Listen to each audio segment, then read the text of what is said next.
गांव लाहौर शहर के करीब जाकर के गांव में डेरा तंबू उन्होंने डाल दिया।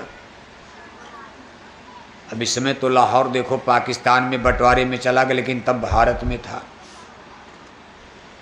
लाहौर शहर के सबसे बड़े सेठ, छोटे मोटे ने सबसे बड़े सेठ, उन्होंने गुरु नानक की बड़ी महिमा सुनी थी, लेकिन अभी देखा नहीं था। लेकिन जब उनको पता चला कि गुरुजी तो हमारे गांव के करीब आ गए, तुरंत अपना दुकान बंद किया और जाकर गुरु साहब के पास चरणों में प्रणाम किया और हाथ जोड़कर कहने लगे, गुरुजी कल शाम को भोजन भंडारा प्रसाद आपकी पूरी साथ संगत का हमारी हवेली पर, हमारी कोठी पर लाहौर शहर में हम आपको न्योता निमंत्रण देने आए, कल पड़ाव हमारे यहाँ रहेगा। अब गुरु नानक जी ने उनको पहली बार देखा, सेठ जी ने भी गुरु जी को पहली बार देखा, लेकिन अब महात्मा तो अंतर्जामी होते, भाव को पढ़ लिया। गुरु नानक जी महाराज ने कहा बिल्कुल ठीक है, चलो, परमिट कर दिया, आदेश दे दिया। कहा चलो तैयारी करो, कल मैं शाम को पहुंचूंगा, सत्संग भी होगा और आपके घर पर भंडारा भी होगा। अगले दिन गांव सत्संग सुनाते हुए जब गुरु नानक देव जी महाराज सेठ जी की कोठी हवेली पर पहुँचे, वहाँ की तैयारी, वहाँ का दृश्य देख करके बड़े आश्चर्य के साथ कहते हैं कि सेठ ये बताओ, आज तुम्हारे घर पर किसी महात्मा का सत्संग है या कोई शादी ब्याह का प्रयोजन, कोई फंक्शन? इतनी ऊंची व्यवस्था, किस्म किस्म की मिठाई, पुआ, पकवान। अरे कहा सत्संग में तो सादा सादा चलता, खिचड़ बन गई, टिक्कड़ बन गई, बहुत हो गया, पूड़ी हलवा बन गया, नहीं तो चीनी बतासा से ही काम चल जाता। और तूने इतना पुआ पकवान मिठाई सब बनवा दिया। अच्छा, इतना व्यंजन, इतना इंतजाम तो शादी ब्याह में किया जाता। तो सेठ जी ने कहा गुरु जी आज केवल सत्संग की बात नहीं है, आज मैंने एक तीर में दो निशाना मारा है। कहा मतलब? कहा एक तो आप जैसे महात्मा का मेरे घर पर सत्संग है, दूसरे संजोग से आज मेरे पिता की पुण्यतिथि है। आज मेरे पिता की पुण्यतिथि भी मनाई जाती, हर साल मैं खर्चा करता हूँ। नानक जी महाराज ने कहा तुम्हारे पिता हैं कहाँ? सेठ जी ने कहा महाराज वो तो कई बरस पहले मर करके पितर लोग बैकुंठ स्वर्ग चले गए, वही भाषा जैसे आप कहते हो। सेठ जी ने भी कहा मेरे पिताजी स्वर्ग चले गए, स्वर्गवास हो गया, पितर लोग चले गए। गुरु नानक जी महाराज ने आँख बंद किया, थोड़ी देर के बाद आँख खोलते कहते सेठ अरे तू भी अंधा रह गया, तेरे पिता तो कहीं स्वर्ग में है ही नहीं। सेठ जी ने कहा महाराज इतनी जल्दी आप स्वर्ग देख लिए? गुरु नानक ने कहा बहस मत करो, ये संतों का अध्यात्मवाद है, इसको अकल बुद्धि विचार से कोई समझ नहीं सकता। अगर तुमको मेरे ऊपर भरोसा है तो सच मानो, तुम्हारे पिता कहीं स्वर्ग वैकुंठ में हैं ही नहीं। सेठ जी ने कहा महाराज तो आप ही बताइए कि मेरे पिता हैं कहाँ?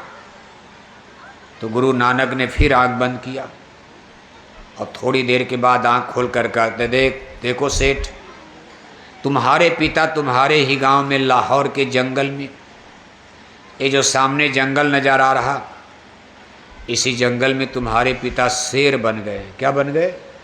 शेर का जन्म मिल गया। तुम कह रहे हो कि पिताजी स्वर्ग चले गए और तुम पुण्यतिथि मना रहे हो, लाखों रुपया खर्चा करते हो, और तुम्हारे पिता इसी तुम्हारे गांव के जंगल में शेर का जन्म मिल गया। इस समय देखो दिन डूब रहा है, संध्या का समय है, तेरे पिता जंगल से निकलकर इस सामने जो मोटा पीपल का पेड़ दिखाई दे रहा है, उसी के बगल में एक छोटी सी झाड़ है, उसी में तेरे पिता बैठे हुए हैं, 2 दिन के भूखे हैं, कोई शिकार उनको मिला नहीं, बड़ी मेहनत किया, भूख से व्याकुल है। अगर तू अपने पिता की भूख मिटाना चाहता है ये सब भोजन प्रसाद ले जा, यहीं खिला दे, तू स्वर्ग वैकुंठ का चक्कर छोड़, तेरे दादा यहाँ भूखे मर रहे हैं। सेठ ने कहा, गुरु महाराज, आप हमको जानबूझ करके मौत के मुंह में भेज रहे हैं। एक तो मांसाहारी जानवर, दूसरे 2 दिन का भूखा है, वो तो हमको ही मार के खा जाएगा, उसको क्या पता मेरा बेटा आया, वो तो शेर बन के पहचान नहीं। गुरु नानक ने कहा, ना ना ना, संत धोखा नहीं देते, आप जाओ तो जब तुम्हारे पिता की आँख तुमसे मिलेगी, मेरी आध्यात्मिक शक्ति के द्वारा तुम्हारे पिता को पूर्व जन्म याद आ जाएगा, वो तुमको बेटे के रूप में पहचान जाएगा और आदमी की बोली बोलने लगेगा। तुम उसी से बात कर लेना, पूछ लेना मेरी बात सच्ची है कि गलत है। अब सेठ जी को भरोसा तो हुआ नहीं कि कलयुग में, अभी ज़माना देखो, बादशाह बाबर का ज़माना था, मुग़ल बादशाह बाबर, कोई त्रेता द्वापर की कथा नहीं है, यानी भारत में मुसलमानों का राज चल तब की कथा है गुरु नानक की। सेठ जी लगे सोचने कि सतयुग त्रेता द्वापर में तो सुना जाता कहानी, आदमी जानवर की बात समझ रहा, जानवर आदमी की समझ रहा, लेकिन कलयुग में तो कहीं देखा नहीं गया शेर आदमी की बोली बोलेगा। ये कैसे हो जाएगा, कौन सा विज्ञान है। लेकिन चलो अच्छा, गुरु जी कह रहे भाई, भरोसा है, विश्वास है। सोने की थाली में भोजन, चांदी के लोटा में पानी, जिसमें सेठ जी खाते थे। सेठ जी जब जिंदा थे तो सोने की थाली, तब गरीब लोग तो पत्तल में, मिट्टी के बर्तन में। अरे मुसलमानों के राज में गरीबी थी, अमीर लोग तो सोने चांदी, लेकिन गरीबों के पास तो मिट्टी के ही बर्तन हुआ करते थे। सेठ जी इतने बड़े आदमी थे, सोने की थाली में भोजन, चांदी की गिलास लोटा में पानी। उनके मरने के बाद सब अलमारी में सजा के रखा गया था।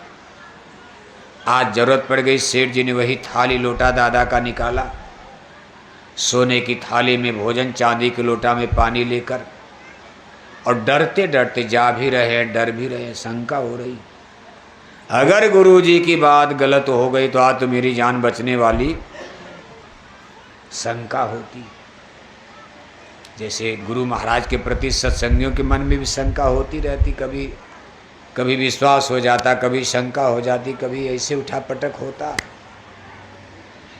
डरते डरते जब पीपल के पेड़ के करीब पहुँचे तो झाड़ में बैठा हुआ शेर, जब आदमी के आने की आहट उसको सुनाई पड़ी कि कोई आ रहा, गुर्राता हुआ, दहाड़ता हुआ, शेर की दहाड़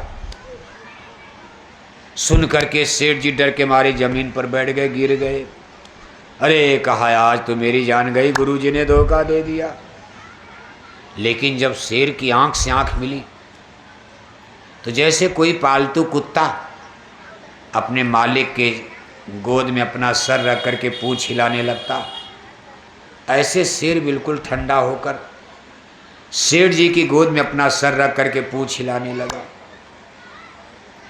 और तुरंत आदमी की बोली बोल दिया। कहा, बेटा, इस जन्म में हमको बड़ी तकलीफ है, मैं लाहौर का सबसे बड़ा सेठ था, मेरे बनाए मंदिर देवालय शिवालय आज भी लाहौर में जिंदा हैं, मैंने कितना दान किया, पुण्य किया।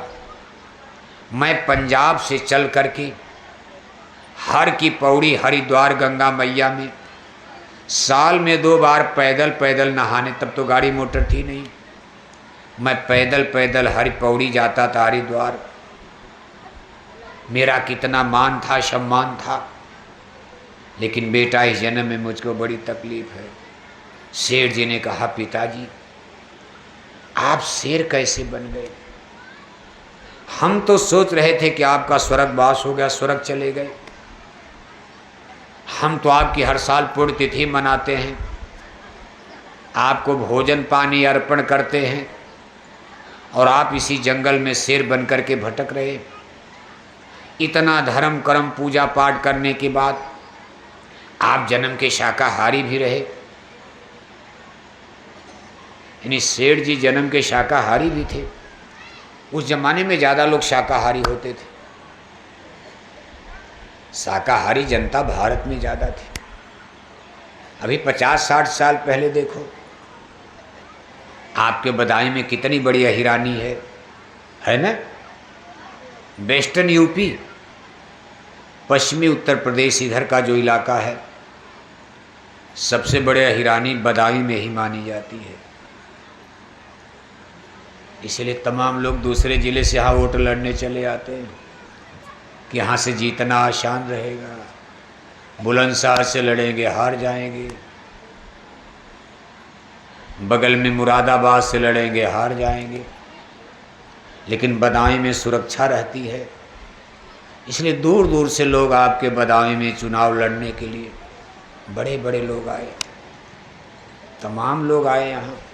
आप इतिहास पढ़ोगे बदायूं का, बड़े बड़े लीडर यहाँ चुनाव लड़ने आए थे, क्योंकि बदायूं उनको सुरक्षित बहुत बड़ी अहिरानी है कि भाई यादव लोग वोट दे देंगे, हमारी सीट और कुछ मुसलमान मिल जाएंगे, पक्का हो जाएगा, और जनता एक तरफ, तब भी हम चुनाव जीत जाएंगे। लेकिन इस बदायूं के अहिरानी में आज के 50-60 साल पहले शाकाहारी लोग आपको ज़्यादा मिलते, लेकिन अब सरकारों की गलत नीतियों के कारण मुर्गी पालन, मछली पालन, सूअर पालन, ये सरकार की ऐसी गलत नीतियाँ जिसने बदायूं की अहिरानी को भी विधर्मी बना दिया। बदायूं की अहिरानी में जहाँ गाय भैंस लोग ज़्यादा पालते थे, गाय भैंस को छोड़ करके यादव लोग, अहीर लोग अब मुर्गी पालने लगे, मुर्गी फार्म खोल लिया। गाय भैंस को ख़त्म करके मुर्गी फार्म खोल कर बैठ गए, मछली पालन खोल लिया, और कहोगे कि हम भगवान कृष्ण के वंशज हैं। भगवान श्री कृष्ण को गोपाल कहा जाता, गाय पालने वाला, माखन चोर कहा जाता, और आपने क्या कर दिया। इससे क्या धर्म बचेगा बताओ आप। अब इसमें किसका दोष दिया जाए, कौन दोषी है। तो देखो आप, सेठ जी कह रहे हैं कि बेटा मैं जन्म का शाकाहारी था, सब कुछ ठीक, लेकिन मैं 84 में क्यों गया, जन्म मरण में क्यों शेर बना, क्योंकि मुझसे एक गलती हो गई कि मैंने गुरु नहीं किया। मैं जीवन भर निगुरा रह गया, मुझको कहीं सत्संग नहीं मिला कि मुझको कोई बता सके कि गुरु बिन भवनी तरह न कोई। जैसे आप कितनों पढ़े लिखे हो, मान लो आपकी पढ़ाई लिखाई ठीक ठाक है, लेकिन अगर स्कूल का मास्टर दस्तखत न करे तो आपकी मार्कशीट, सर्टिफिकेट पक्की रजिस्टर्ड नहीं मानी जाएगी।